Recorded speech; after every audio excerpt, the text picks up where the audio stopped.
Bienvenidos. Esto es Chayo Contigo. Comenzamos. En este tema del Día del Padre, evidentemente, si uno de los roles de la paternidad ha cambiado, sin duda alguna, en los últimos años, en las últimas generaciones, ha sido el del papá. Este padre que era considerado el proveedor y que por diversas circunstancias ha resultado alguien que pasó de ser proveedor a ser un proveedor que además participa dentro de las funciones educativas de una manera activa. Y eso se ha venido dando paulatinamente y de forma importante en muchísimas familias. Se siguen conservando, evidentemente, porque los cambios no siempre son rápidos ni permean a toda la sociedad, pero se van dando cada vez con mayor nitidez este padre que participa en las labores de la casa, que participa en el cuidado de los hijos, que cambia pañal, da de comer, participa en las actividades escolares de los hijos, en fin, que está involucrado ya de una manera mucho más clara. Anteriormente era tan diferente y tan marcada esta parte de qué le tocaba a la mamá y qué le tocaba al papá, ¿no? Y el papá proveía y llegaba a la casa y era atendido por la mujer que se encargaba de todo el proceso educativo de los hijos y de la atención al hombre. Y esto fue cambiando por diferentes cosas que no nos vamos a meter aquí a ver ni analizar porque no nos toca, pero lo cierto es que hay una nueva paternidad. Hay un papá que hoy ya también recoge a los hijos de la escuela, los lleva, los va a dejar, asiste a las juntas que convoca la escuela y que de alguna manera conoce cómo se llaman los amigos de los hijos, con quién se lleva el hijo, cuáles son sus preferencias mucho más cercanas en cuanto a colores, juguetes, en fin, cosa que el padre verdaderamente desconocía en otros momentos de la vida. Y esa nueva paternidad ha abierto algo muy importante al respecto, que es el vínculo afectivo. Y esta parte hoy hace mucho más rica y mucho más interesante el desarrollo de un niño, de una niña, en relación al enriquecimiento en su crecimiento de los afectos. Y eso verdaderamente es grande y pues no tiene precio. Fíjense que más allá de si papá y mamá tienen ciertos roles o esos roles han ido cambiando, es cierto que hay una parte de lo que el rol paterno ofrece en la vida de los hijos que se vuelve importante. Y no es que no lo pueda dar ninguna otra persona, o no es que la mamá no pudiera, o es que en realidad sea vinculado únicamente al papá. Lo cierto es que como tendencia sí ha habido esta idea y se ha visto en las familias, en donde la madre, dado que es quien da a luz, quien por términos de muchas índoles es más un tema emocional, un tema afectivo, de sensibilidad, tiende a generar una situación de cercanía y de cuidado, de protección.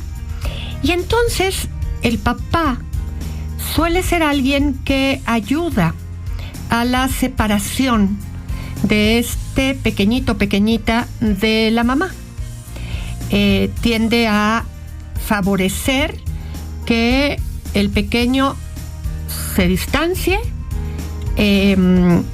porque durante todo el principio, pues entre que amamanta, entre que es quien parió, en el caso de los hijos de sangre, pues tiende a haber esta unión muy cercana entre madre y bebé. Y entonces, una de las funciones de este papá es, a ver, pásamelo, ¿no? Yo lo cargo, yo ayudo, yo participo de estas otras maneras, y entonces favorece y facilita la separación. Y por el otro lado, también suele ser quien anima a soltarse. A ver, aviéntate a esto, puedes esto, te lanzo a esto. Y favorece mucho este intercambio en donde los niños pueden ir perdiendo un poco el miedo. Y en ese proceso, entre estas características que se atribuyen más a lo masculino, en cuanto a fuerza, a independencia, se favorece esta situación en relación a los pequeños. Y entonces se le ha atribuido mucho al papá que facilita este asunto en donde la mamá puede ser mucho más aprensiva y el papá puede decir, a ver, esta pequeñita puede estar segura aun cuando no esté contigo. Yo me puedo encargar de cuidar y de dar un cuidado más independiente, ¿no? Con un poquito de más riesgo. Y estas partes que puede el hombre favorecer siempre acaban siendo de una gran ayuda para que esta mamá pueda no ser tan aprensiva, no ser tan sobreprotectora y generar esta confianza a través del padre en este tipo de comportamientos. Otra vez, tienden a ser generalizaciones, pero no son una regla. En las familias donde el papá no está, no respondió, el caso de las mamás solteras, que ojo, aquí quiero hacer una aclaración. Una mamá soltera es una mamá, o de esas vamos a hablar ahorita, que ante la noticia del embarazo el papá desaparece, ¿ok? A eso le vamos a llamar mamá soltera. Y hay mamás también que acaban pues ejerciendo la maternidad solas porque ante la separación el papá también desaparece. Y son dos tipos de situaciones. Una, el papá nunca estuvo presente. Y ante eso es importante qué manejo van a tener los hijos o el hijo en cuestión ante esta situación. Y mucho de eso va a depender del manejo que hace la mamá y la familia ante esta situación. Porque ¿cómo vive la madre soltera el que el padre, el que engendró a ese hijo, no se haya hecho responsable de la circunstancia? Va a depender en mucho cómo va este niño a crecer.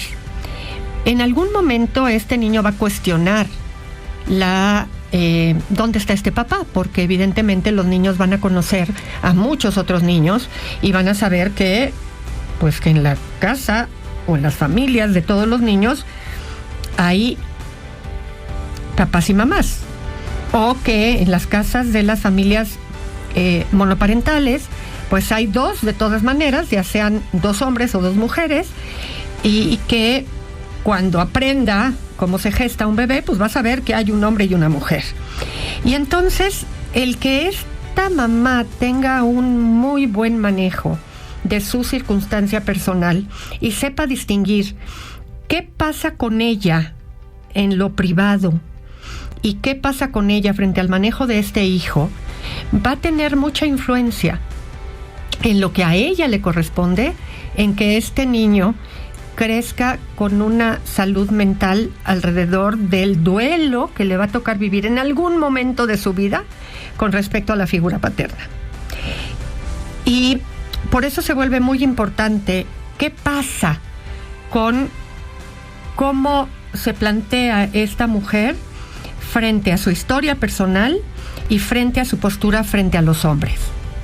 Y eso va a ser básico Primero, este niño, cuando lo pregunte, va a tener que saber que, bueno, este hombre que dio lugar a su crecimiento, a su nacimiento, bueno, ante la noticia decidió que tomaba decisiones, y su decisión fue hacerse a un lado. Y que si la mamá no sabe, pues no sabe, ¿no? No sabe dónde está y no sabe qué pasó con él. Y eso se tiene que manejar con tranquilidad, con claridad y sin adjetivos. Fue un tal por cual, fue un quién sabe qué, fue un... Nada, simplemente las personas adultas toman decisiones. No apruebo la decisión que tomó él, pero la tomó. Y de esta manera es como se explica. ¿Cuándo? Cuando el niño pregunta. No se inventan cuentos chinos, no se inventan situaciones, nada, porque el niño en su momento tendrá que pasar por ese duelo. Existen los otros, en donde los niños crecieron en una familia con el papá y de pronto papá brilla por su ausencia. ¿Qué pasa cuando papá sí estuvo? Formó parte de la vida de los niños y de pronto la relación se termina, y frente a las problemáticas entre los padres, porque ahí hay millones de circunstancias, no las podemos enumerar todas, papá ya no está presente en la vida de los niños. Primer elemento importantísimo. Va a depender otra vez del manejo que hace mamá, de la situación, para que los niños puedan hacer un buen duelo de la ausencia de papá. Evidentemente no estamos hablando de si papá no está porque falleció, porque ahí, bueno, el duelo es un duelo frente a una ausencia completamente fuera del control de la voluntad de toda la familia, ¿ok? Entonces ahí hay un duelo claramente franco, digamos. Pero cuando el duelo depende de la voluntad o de las voluntades de las personas involucradas, pues ahí el duelo es un duelo que se requiere facilitar por parte de quienes se quedan en la vida de los niños. Y hablo en plural porque puede ser la madre, los abuelos, tíos, en fin.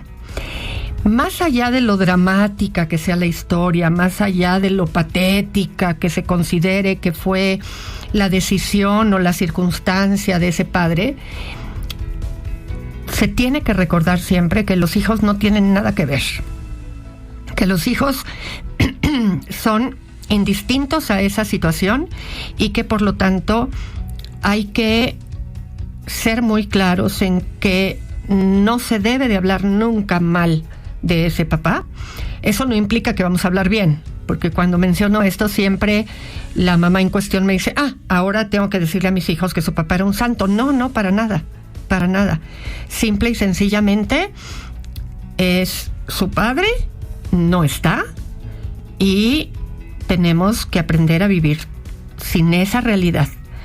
Así es que, ¿por qué se fue? Tuvo sus razones, y de la relación de pareja no se habla porque tiene que quedar en el rango de lo privado. Y se tiene que saber manejar que los hijos tienen que poder hacer su duelo y poder empatizar con el duelo de los hijos y reconocer que ellos pueden extrañar al papá, pueden dolerse por el papá, pueden llorar por el papá y pueden incluso en su enojo pensar que fue culpa de mamá y simple y sencillamente dejarles claro que es un tema de adultos y que papá tuvo la oportunidad de tomar sus propias decisiones, sin tener que hablar mal de la circunstancia.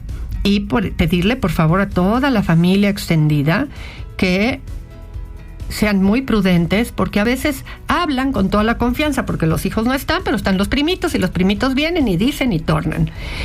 Reconocer el afecto de los hijos por el padre es una obligación de ese amor incondicional que siempre decimos que le tenemos a los hijos. Estas fechas, como la de ayer, del Día del Padre, el Día de las Madres, el Día del Niño, en fin, el Día de y el Día de y el Día de, son fechas que sensibilizan también a todos aquellos que pasan por momentos difíciles. Cuando es la primera fecha de, ¿no? En este caso del Día del Padre, como lo fue ayer. Y es la primera vez que papá no estuvo por fallecimiento.